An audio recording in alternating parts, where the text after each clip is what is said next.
No, in the distance. This is a nice fort. This is memorial.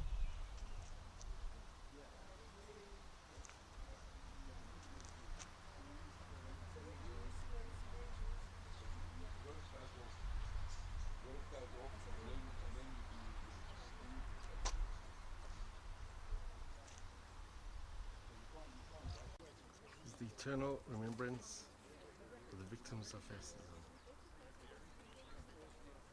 and Nazism and anti-Semitism.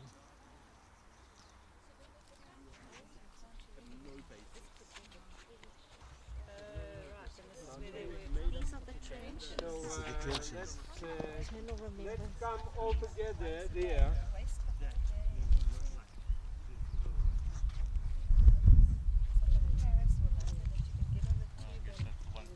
On prefaces, I will tell you that it is one of these fortresses, 9 fortresses around the city, that were built by the Russian Tsarist government to strengthen Kovno city. Because Kovno, it is close to German border, close to Eastern Prussia, and so they were already expecting that the enemy will come from the Germany, and they sought to strengthen the city by this fortress. This didn't help in the first place. After the war, when we came to the independent republic, they made here this fortress just to make a reason for tourism. So, for 20 years,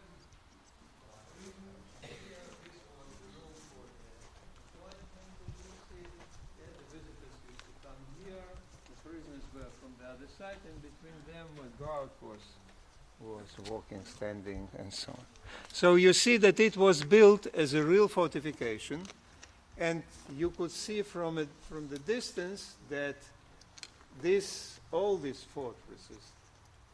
Here, the area of Kovna is more hilly than in the rest of Lithuania, and they use the landscape, and these forts, they were built in the hills, into the hills. See, you can see there, you see the grass there, yeah, and you see a stick beton, yeah, a stick arbeit made here, and you see how thick are the walls, and you see Harache Yeri, how do you say, the shooting windows, in what direction, to the west, where they expect the enemy coming, and so on. You see, this was a real fortress.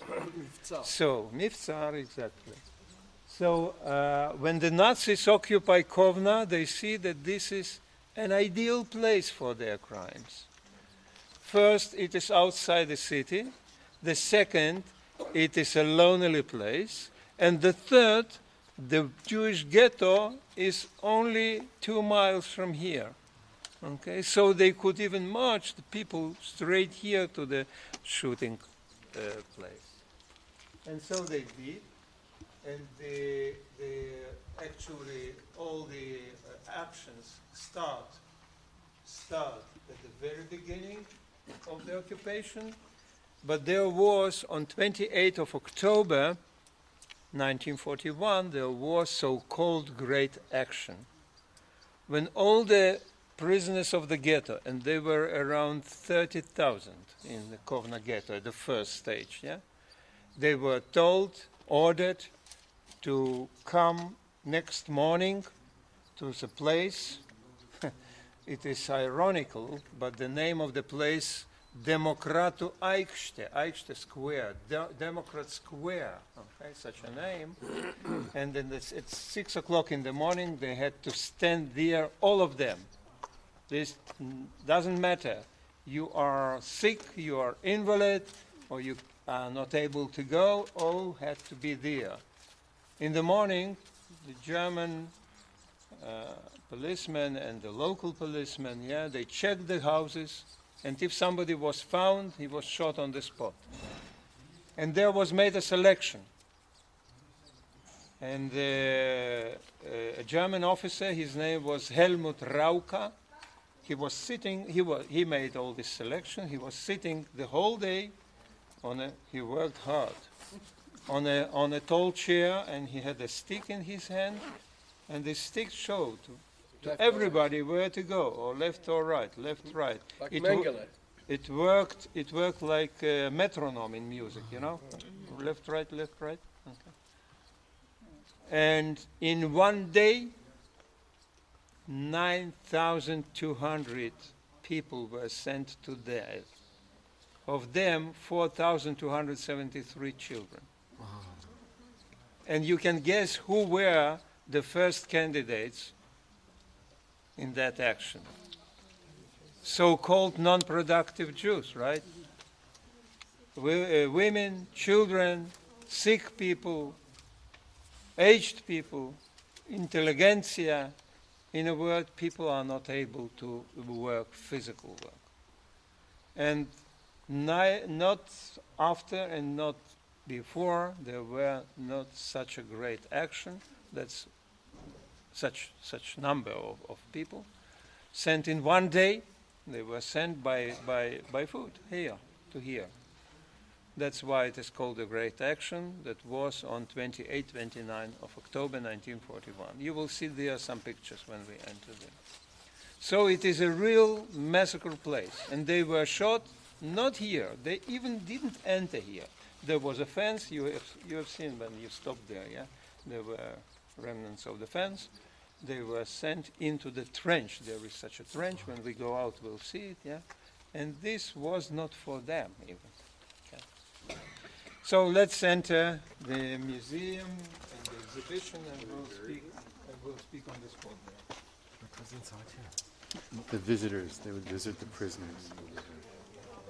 I mean, the forum was used as a prison.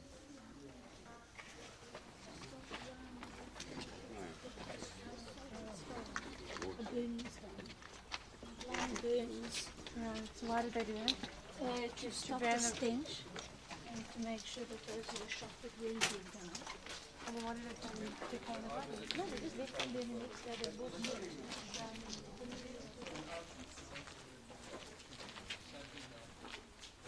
This was another shooting.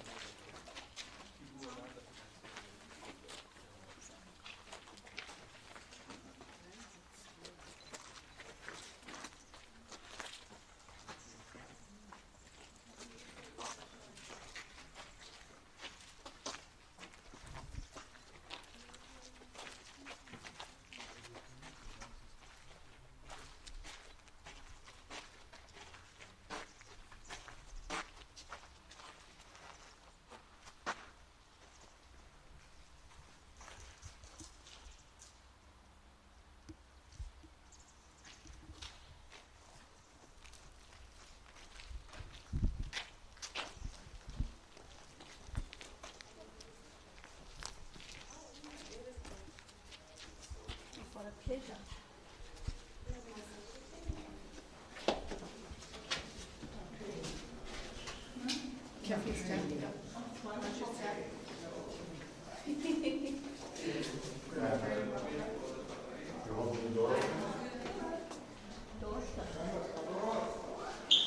You are right. We are in a feminine time. Now, against the Hebrew Dikduk, Chaverin is already not Chaverot. Yes, you have to say Chaverot veChaverin. That's right. Okay, so you see the map. And you see it was built, the Ninth Fort, finished building in 1911. This is the map of Kovno, and this is the old Russian map. You see written in Russian letters Kovno. Okay, this is the rivers. There are two rivers. Tomorrow you will see all that.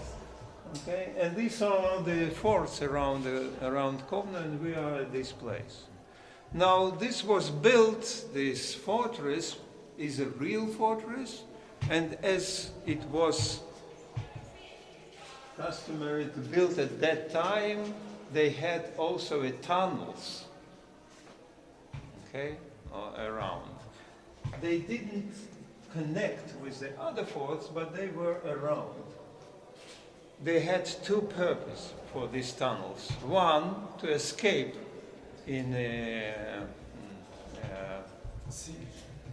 from the siege, yeah, okay. And another was because there are tunnels, not only tunnels, but also cells. And big cells to put in the cannons. Cannons shoot, yeah? Okay, and defend, yeah. So the tunnels around here, they are here, somewhere here, like this, yeah? They are going 3 kilometers approximately around. And some branch goes quite far away. And this is important for one event that happened here in the 9th War. We will not go there. It is more, interesting for the children, for the school students, and so on. But you can. You hear? It goes far, far away. It goes first up, and then it goes some 10 meters deep, and so on. We will start the story here because there are different stories. Okay? There was an escape, we'll speak about it, and there were different actions, and what happened here. We'll start from this room. And, okay. Yeah.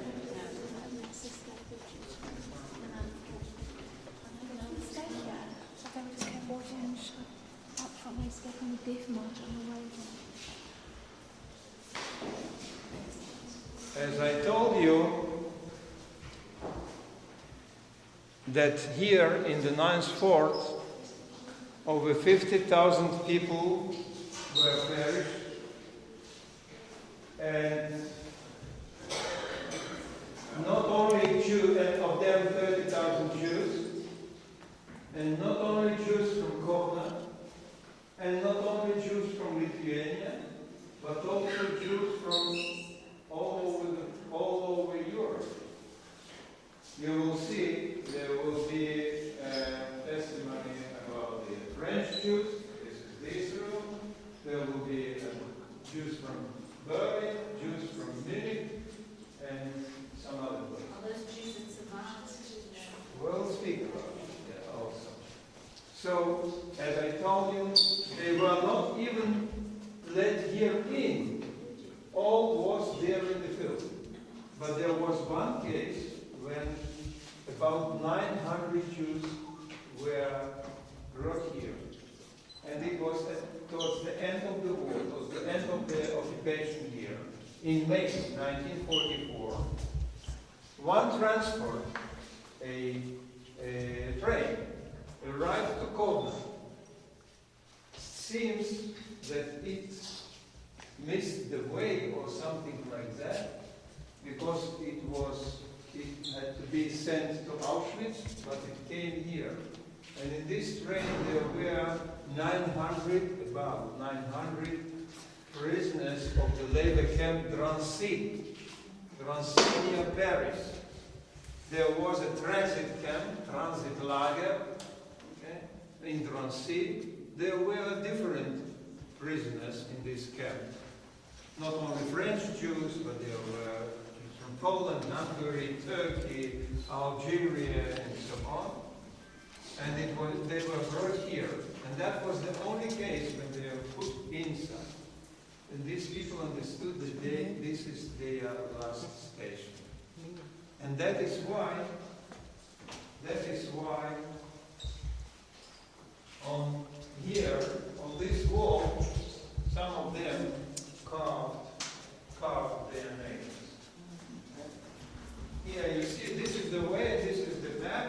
So this train made, instead of going to Auschwitz, it continued here, and then it arrived to Kovno.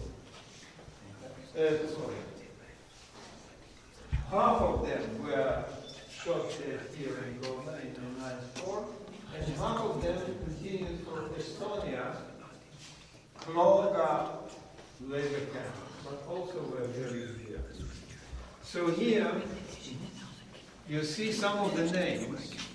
You see here some of the names. Let's do that all people should see. Here, for example, this one, Jules Hershkovitz, you see? 8th of May 1944, or 18th of May 1944, from Monaco via Drancy to Kaunus. Kaunus, it is Kovno in Lithuania. Yeah? Paris. Paris and Kaunus, yes. Okay. He was from Monaco and through Drancy, Paris.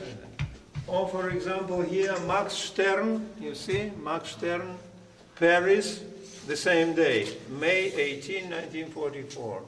Limoges, who is that? Wexler, or somewhere, Emil Bloch, Jerusalemsky, this is his last name, Jerusalemsky.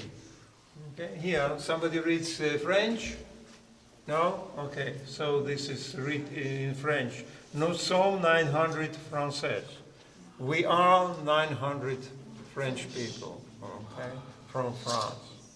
So this was their last way, and this was their last stop in this world. And this transport was called transport number 73, and here are the names of that 900 people. That is why you see the French flag here. And this room is an example how this place is a good example, maybe or could be or must be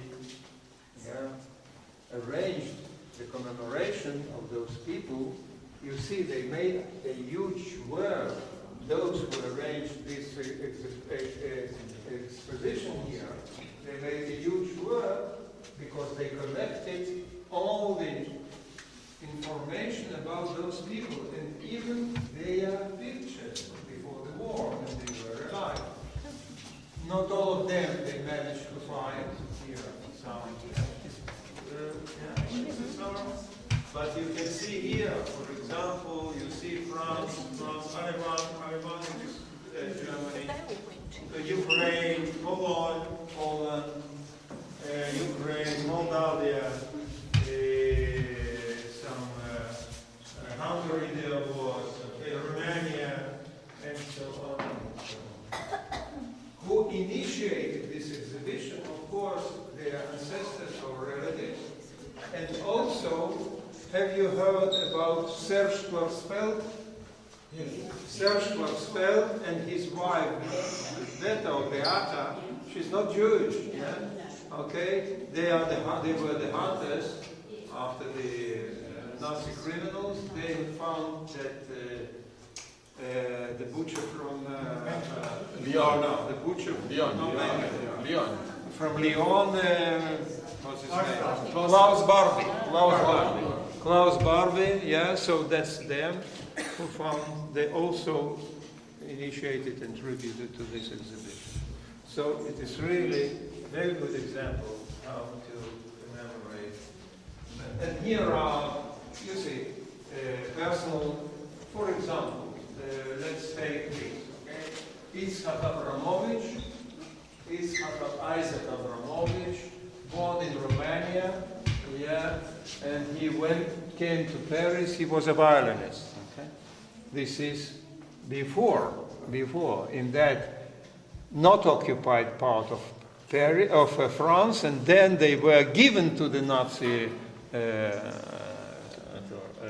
rule. Yes, yeah, okay. In Nice, I think. Yes. Nice, yeah. Okay, so this is one of the stories here. Okay, let's go further. Are you ready to go? Okay, come on. We go to the left. These are stoves, but not for the prisoners. It is for the guards. For the guards. Don't worry. It was not for them. Okay, here, this is the solitary confinement that was used before the war, but also by the Germans. Yeah? It was called, ironically, the health resort cell. This is not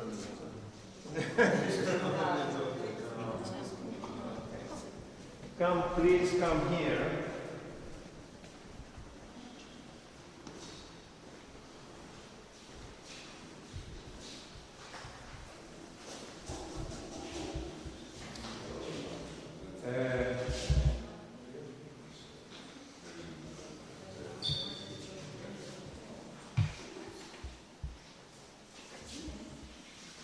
So this room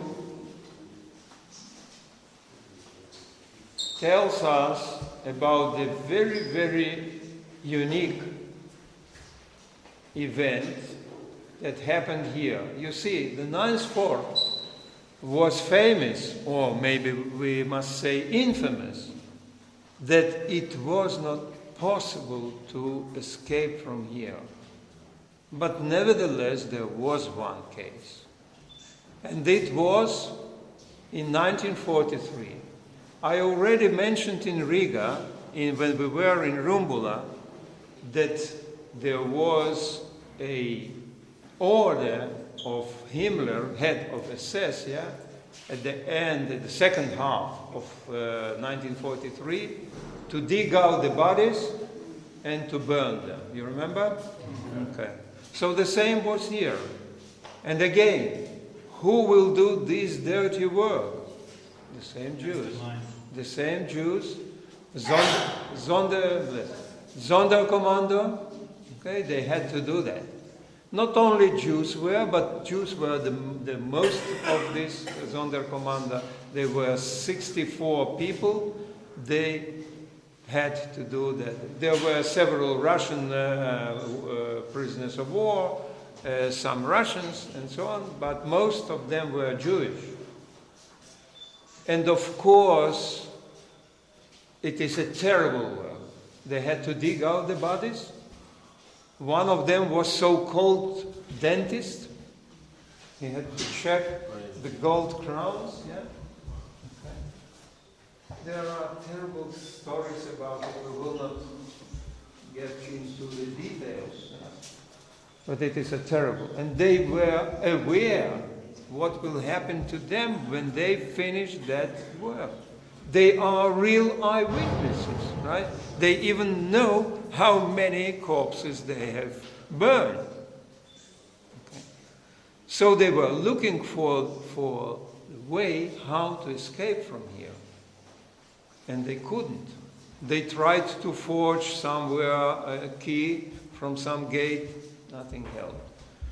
And you know, sometimes what helps is just a case, in case, okay, and just an occasion. One of them, one day, he was sick, and he couldn't go out for the work. So when they went out, he stayed here. Now, you feel here, it is humid here, right?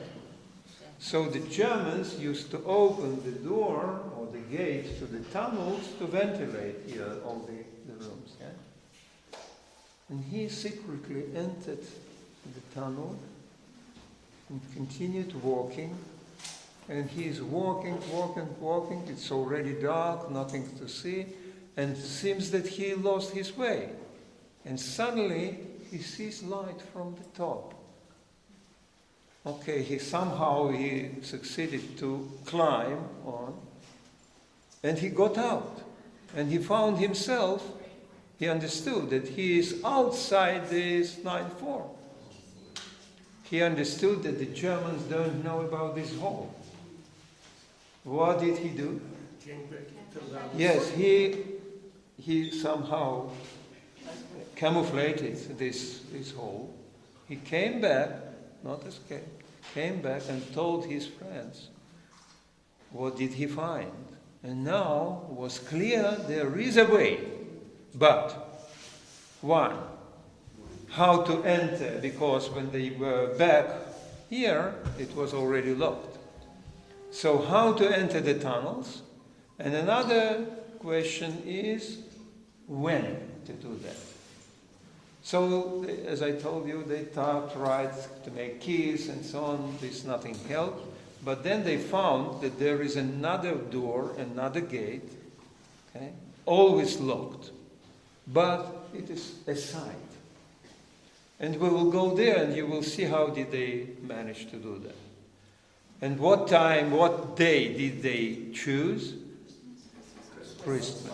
Exactly. December 25th, okay, 1943. Well, you know, drunk and so on. Oh, okay, this is a good. Okay, and they really succeeded to escape. Not all of them, unfortunately. Of 64, only 22 succeeded to escape because Germans, they discovered this escape very, very fast and started to persecute them, and some of them were shot, some of them were captured, but 22 of 64, it's a lot, okay, succeeded to escape, and they joined the partisans. So these escapers. So they survived the war, all of them, of these 22. And you can see here, I always say that the dry statistics sometimes also can tell the whole story. Here you see, can I? Here you see, this is the list. 64, this is their age, so you can see 18 years old, but also 58 years old, different. This is where they are coming from. So some of them, Lithuanians here, Kaunus a lot, yeah? But there is Leningrad, that today is St. Petersburg, because there were also war prisoners, Russian war prisoners, no, from the Red Army and so on, and their profession, who they are. Yes, a rabbi also. Okay, a teacher, but also watchmaker and farmer and so on, shoemakers and so on. Not all of them Jewish, for example, where they are here. 3 brothers Russians who were here, these ones, but they are from Lithuania, but Russians. So they escaped, and here on that side of the room, you can see their pictures already after the war. This, how it is called? Leather. The leather, yes. They couldn't take a real leather, so because they had, to roll it and to have it here. This is of the real ones. And some of the people I was acquainted personally to those two I knew and so on. Many of them moved to Israel. Are they still alive? Already no. This here, he was the leader. Alex Feitelson, he was the leader. He lived in Netanya, and he passed away some 8 or 9 years ago, but I had an honor to guide Israeli school student group, and he was Ish Ed. He was the witness, and he told us the story here and so on. That's it. These barrels were used, this is of oil or solar. How do you say? Solar? Solar. Yeah. This was, maybe they were sent from US. It was the Lend-Lease support from the United States for the Russians, yeah? So maybe it was, yes, these buckets, barrels, they were used to burn the bodies. Wow. Yes. Okay, let's go further.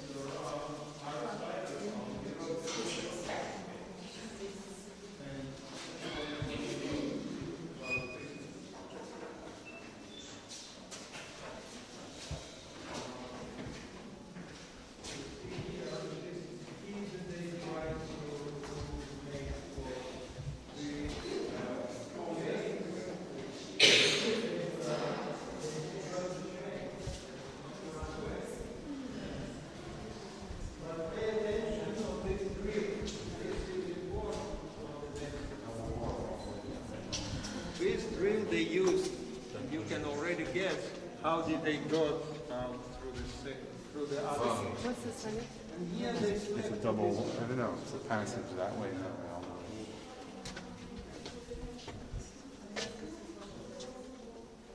all the way. Okay, okay. Wait for a minute. You can meanwhile look here. Ruled by the German and Austrian guards in winter 1943. They guarded Fox burners who worked off exterminations.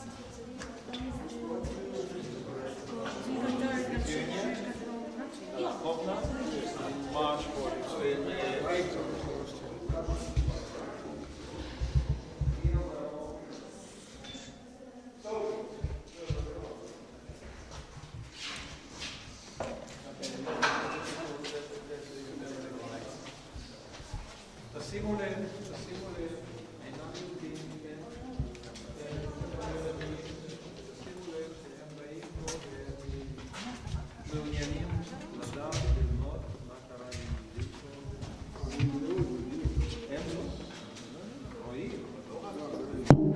זה נכון, אבל לא, כל הסיפור פה זה בעצם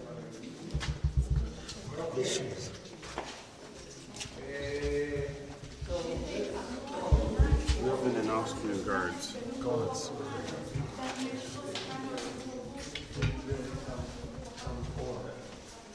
So, as I told you,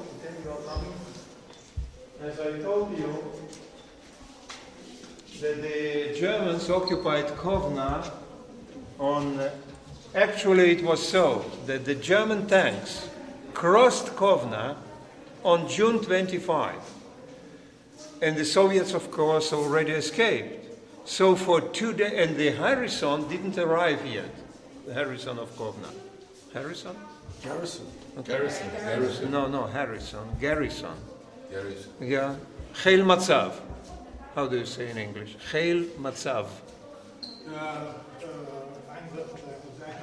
No, Mapito. No. Heil Matzav, it is when the military power in the city, how it's called? Commandant. Garrison. Not Harrison, but Garrison. Sorry. Excuse my French. Okay. So for 2 days, city was left without any power, without any authority. So you understand what a situation is this, yeah? All the criminals and so on, and that was the pogroms, the Jewish pogroms that were in these 2 days in Kovno. One of them, the most known or infamous, Lietukis pogrom, okay, in the center of the city when 670, we don't know exactly the figure, yeah? Between 70 and 80 Jews were killed cruelly. Okay, here, this is near the garages. It was the garage affair. That's the courtyard of the garage. Okay, and one of them was wounded, and you see he wrote by blood, his blood, Eden, Nekome, Jews, revenge.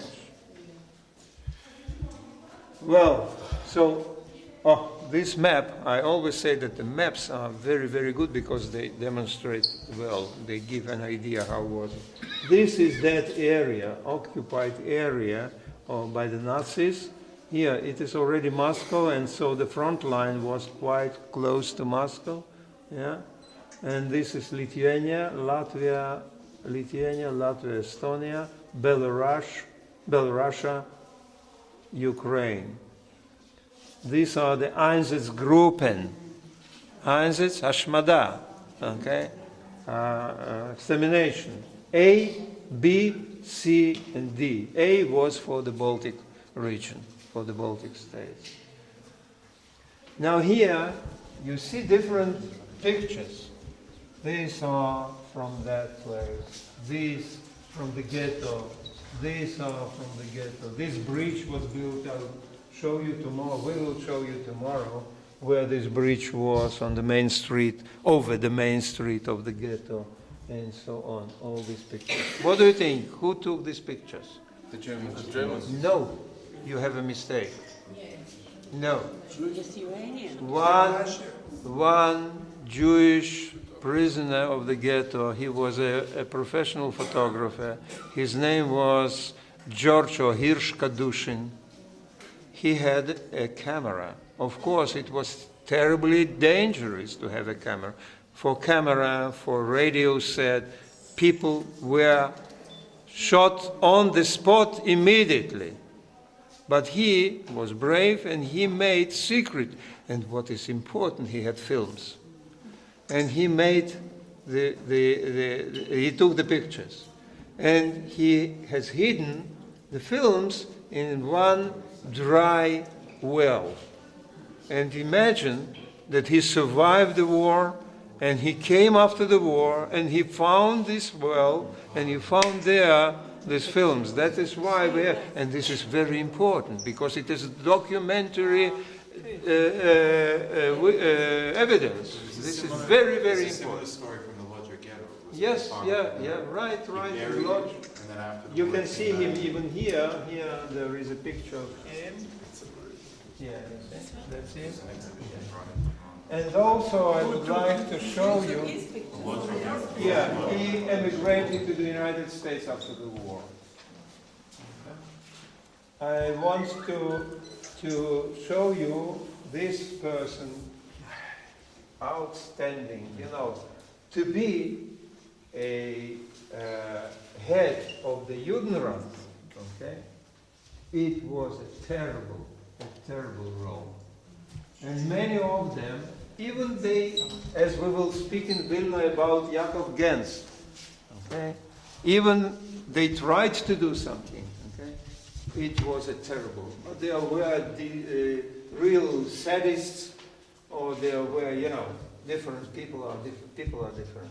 But he was a generous person. He was a doctor before the war. That's him with his crew in the Jewish hospital. And he had very great authority. And even Germans paid respect to him because sometimes they need his help as a doctor because he was an excellent doctor. And he asked the Germans, he couldn't do too much, of course, that's clear. But he demanded at least to know where people do disappear. He died, not killed, he died in Dachau concentration camp at the end of the war. He was already not young, and he died there. Okay, a bit further. Just before everybody moves on, you remember that we've spoken a few times, and I mentioned it in Kaidan as well, about the young Zionist movements that were created in the late 19th century, early 20th century. Now, if you have a look in the front over here, there's a newspaper called Volk und Land, which means people and land. And it says at the bottom over here, Merkaz Mizrahi in Lita.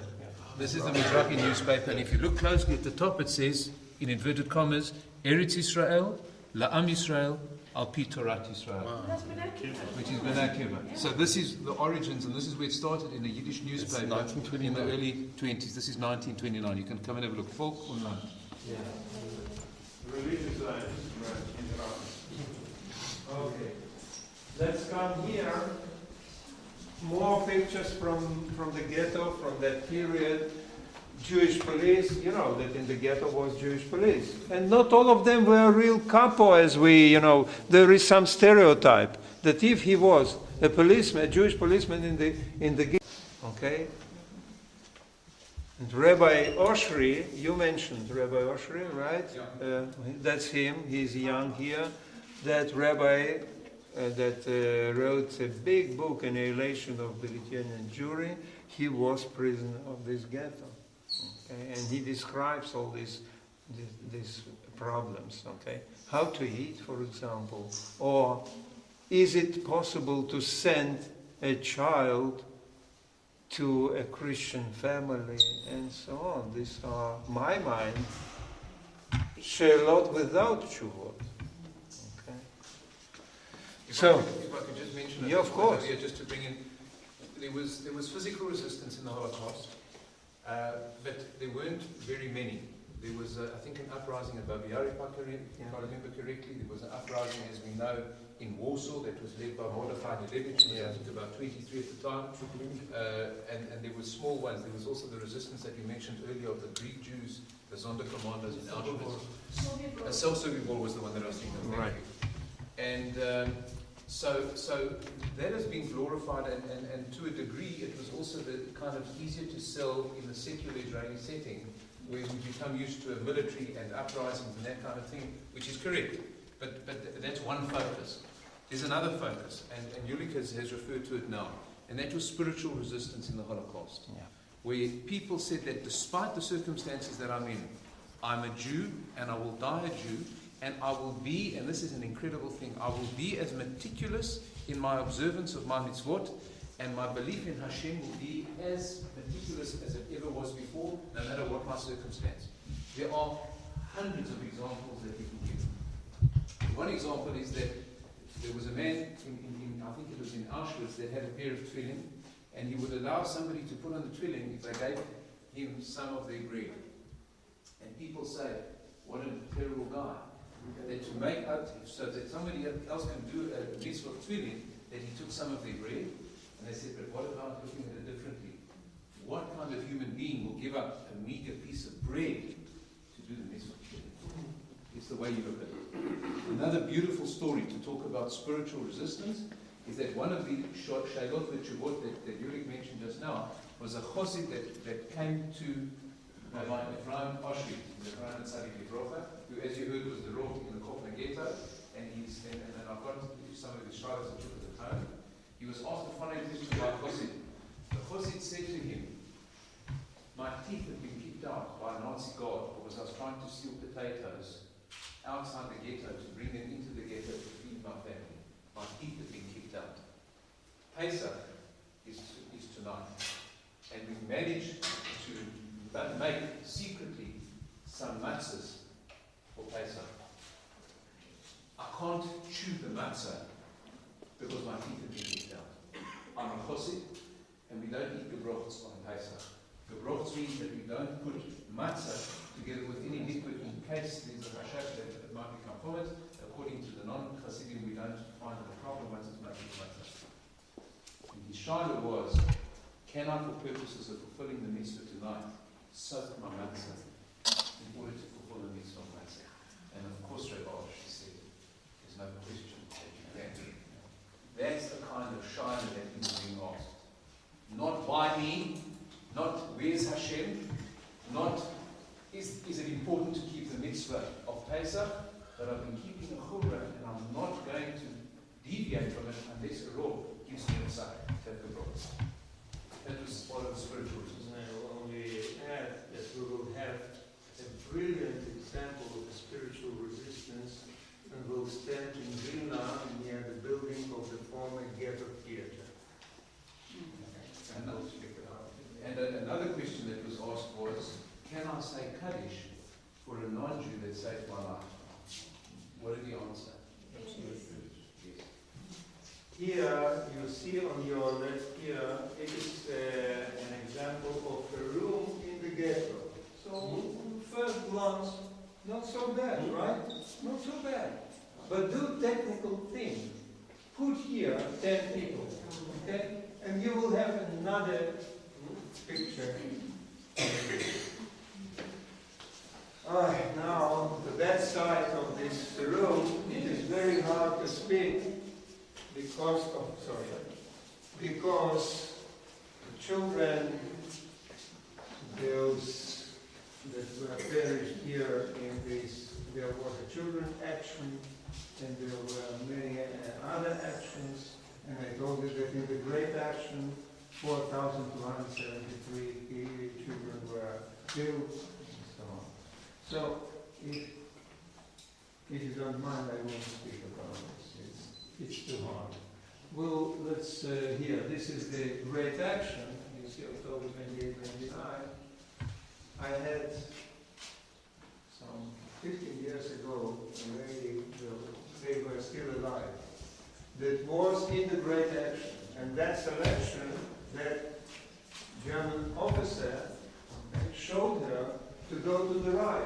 was a good side. But her mother and her Bobbe and somebody else were sent to the left. And she wanted to be with her family. And she already moved to that side, and somebody stopped her by the shoulders and told her, Mishugene, don't go there.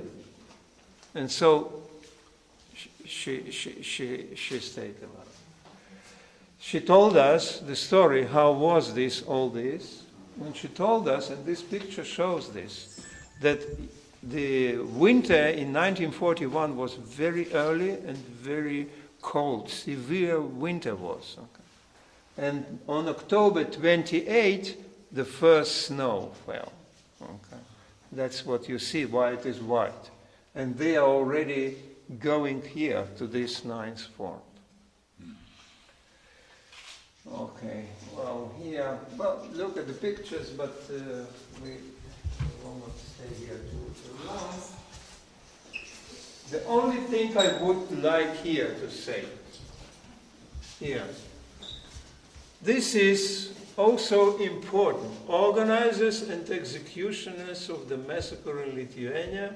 So these are the Germans, the commissar, another commissioner, and so on. And they are Lithuanian collaborators. And you know, especially for last year, this year, okay, a lot of, you know, how Putin is terrible, how Russians are terrible, and so on and so on. But let's look on another side. You remember the Nuremberg trial? Yes, the most terrible criminals were hanged or shot. But those who were sentenced to 20 years, 25 years and so on, when did they get out of the prison? 4 or 5 years later. 4 years later. And in the Soviet Union, it was finished Adasov till the end. And these are 1962. I remember that. I was 16 years old already. There was a trial on these Nazi criminals and their local collaborators. And you see, these are their names. And what is at the end? Were sentenced to death. And they got that death sentence. So actually, at least I see that the justice came to the right point. So how come we don't know about the Nuremberg? Hmm? We weren't ever taught about the trial in Russia. There were. Here, you see. Yeah. Okay, we go.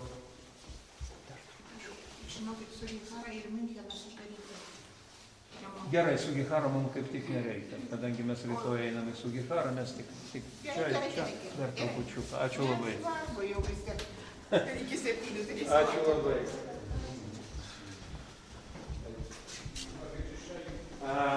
Okay, you know, this we will skip. We'll go upstairs because they're already waiting for.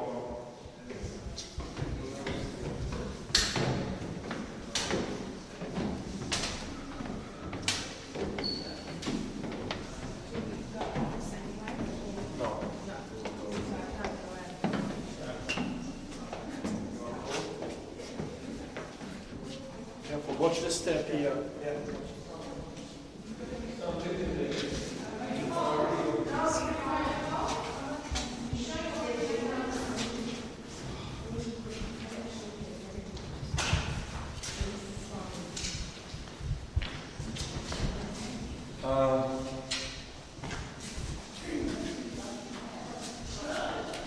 Moving along. Was this the temperature of the place at No. the time? Or is it air conditioned? When what? Is this air conditioned or is it? Air conditioning here. Essentially, like, or was it as cold? Is my question. Was it as cold in here then? Always. Of course. No, it works. You know what is thermostat? Yeah. It works like thermostat.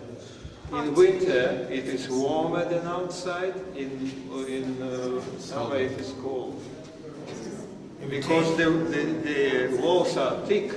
They retain the heat and retain the cold. Yeah. So when it's cold, the cold stays in the walls. Yeah. And when it's hot, the heat stays in the walls. So that you feel it. Okay, so here you see this is that other gate, that other door. When they found this door, they couldn't open it with the key. So you remember that drill there? Yes. So they drilled here. You see there is like a patch. Yeah.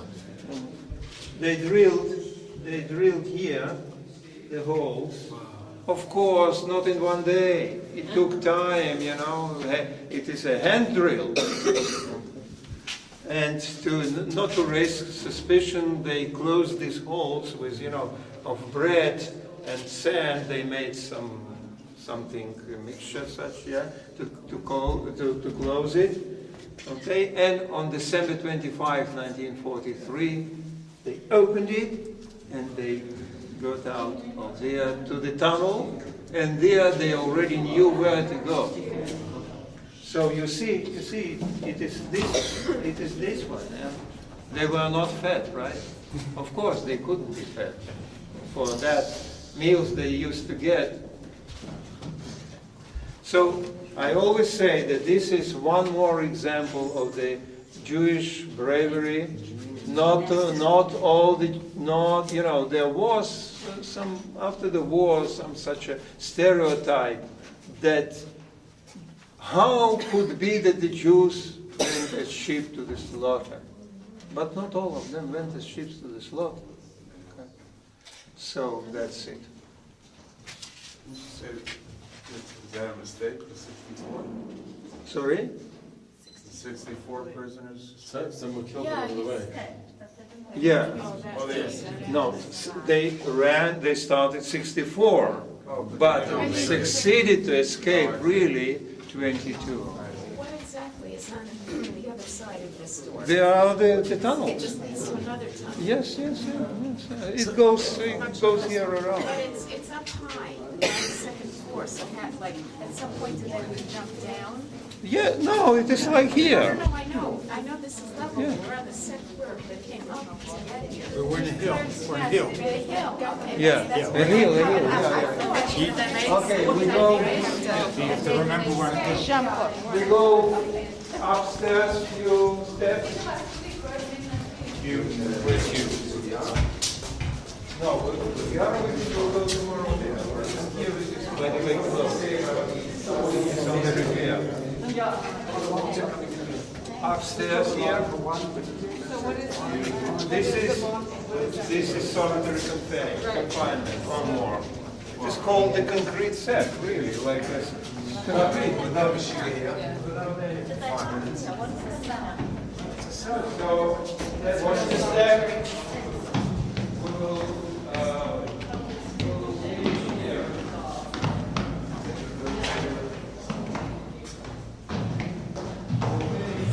And tomorrow we'll visit the Sugihara house and speak there. So we'll speak today about Sugihara. Yes. He resided in Kovno. But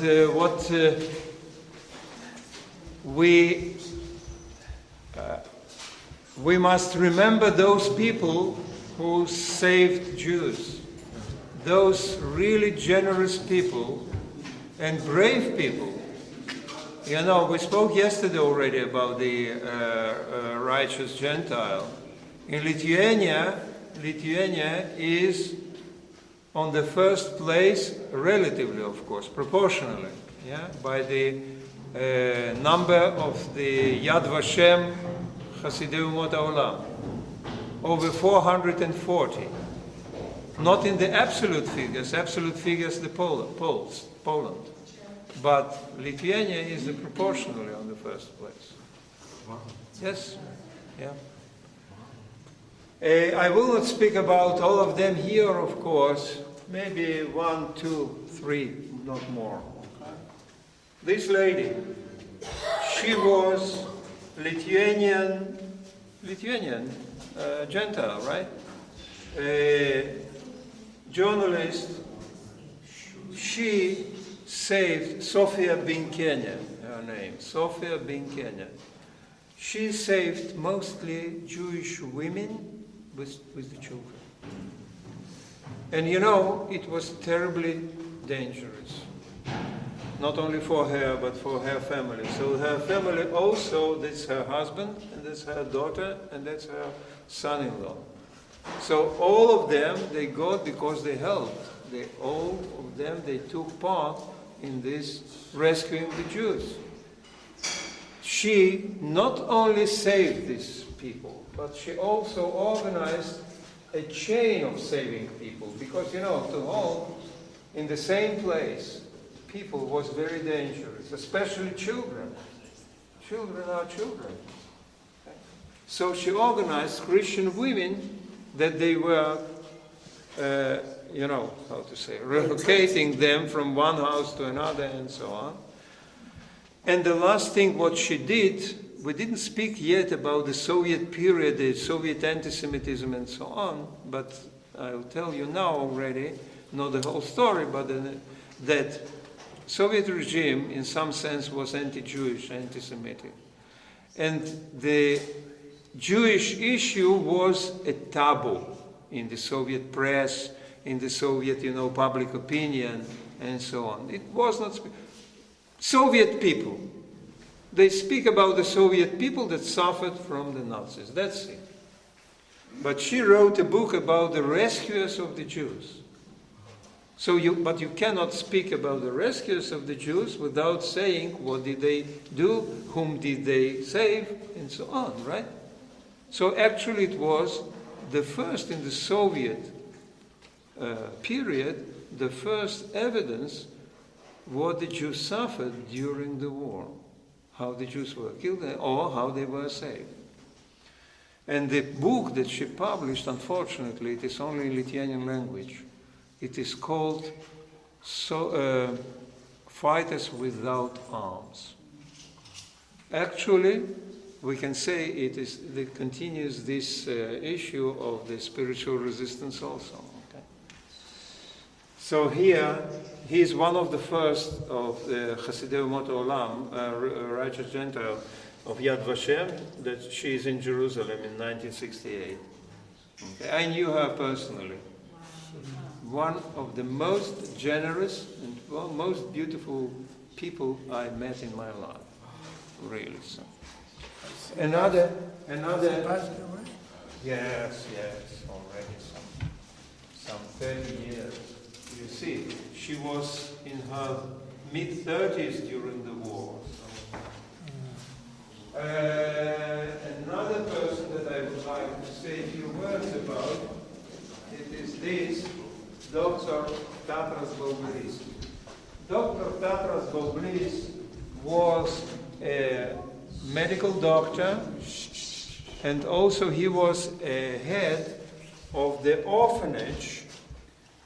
It is, what's in English? Nursery orphanage. Okay? Beit Yatomim Peutot. Okay? That's the building. It's not far from here, from the ghetto. And Jewish women, feeling what is going on, even before the children's action, okay, used to bring their babies here to that orphanage. And this orphanage was not Jewish, for the Gentiles, for general. You see here there is such steps, and even sometimes not to enter there, to leave here the baby and go away. And for example, this is this nice girl. Okay? She was saved by Dr. Boblis, and these are his colleagues, and these are the children, and so on. His fate. He died in 1973, and it is a sad story. There was a delegation of the medical doctors from Lithuania that went to Kiev in Ukraine, okay, for the all-Soviet Union conference of the pediatric doctors, okay, and the plane crashed, and all of them, and he was also there. Such such a sad setting. A Lithuanian singer, famous Lithuanian tenor, Kipras Petrauskas, he saved this girl, Dana Pomerans. That's her now. She is a known violinist in the United States. And so on and so on. So you see, she was a journalist, he was a doctor and so on, he was a singer. But sometimes, I'll show you some pictures. Look at this. Look at this man. Okay? You see, he is not very intellectual. We can see it. He's a farmer. What we say, a poya. Sometimes, saying a poya. What is poya in Yiddish? A peasant. No, not a goy. A peasant, actually. Bauer. It is Bauer in German. Okay. Okay. But that's how we call them. That's how we call them. Okay. So not very intellectual, not very educated, and so on. But he saved Jews. So it depends not on your, level of your education. So it depends on your heart. Yeah. Yes. So. And I'll finish by that citing from the Talmud, whoever saves my life is as though he has saved the entire world. Oh, this okay, ladies and gentlemen, we finished here. We'll continue this subject tomorrow in Sugihara House, who saved many Jews, okay? But this is a unique and special story. We go this way. We go to the right, and downstairs by the staircase.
Kovno,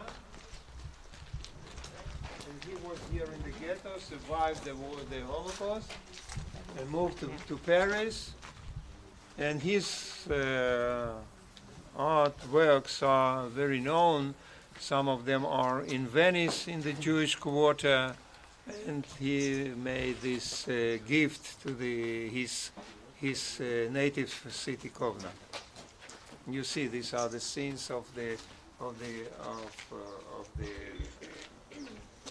ghetto. Okay, let's go now. We'll go to see the monument. That huge monument.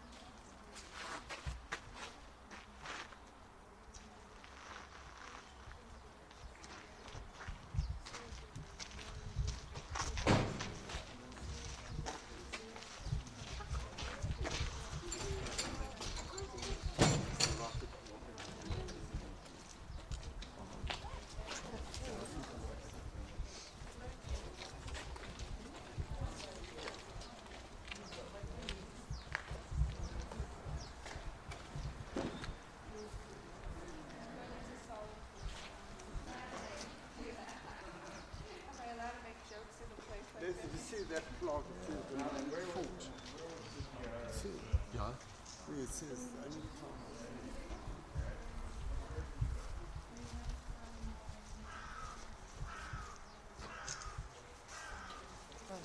Okay.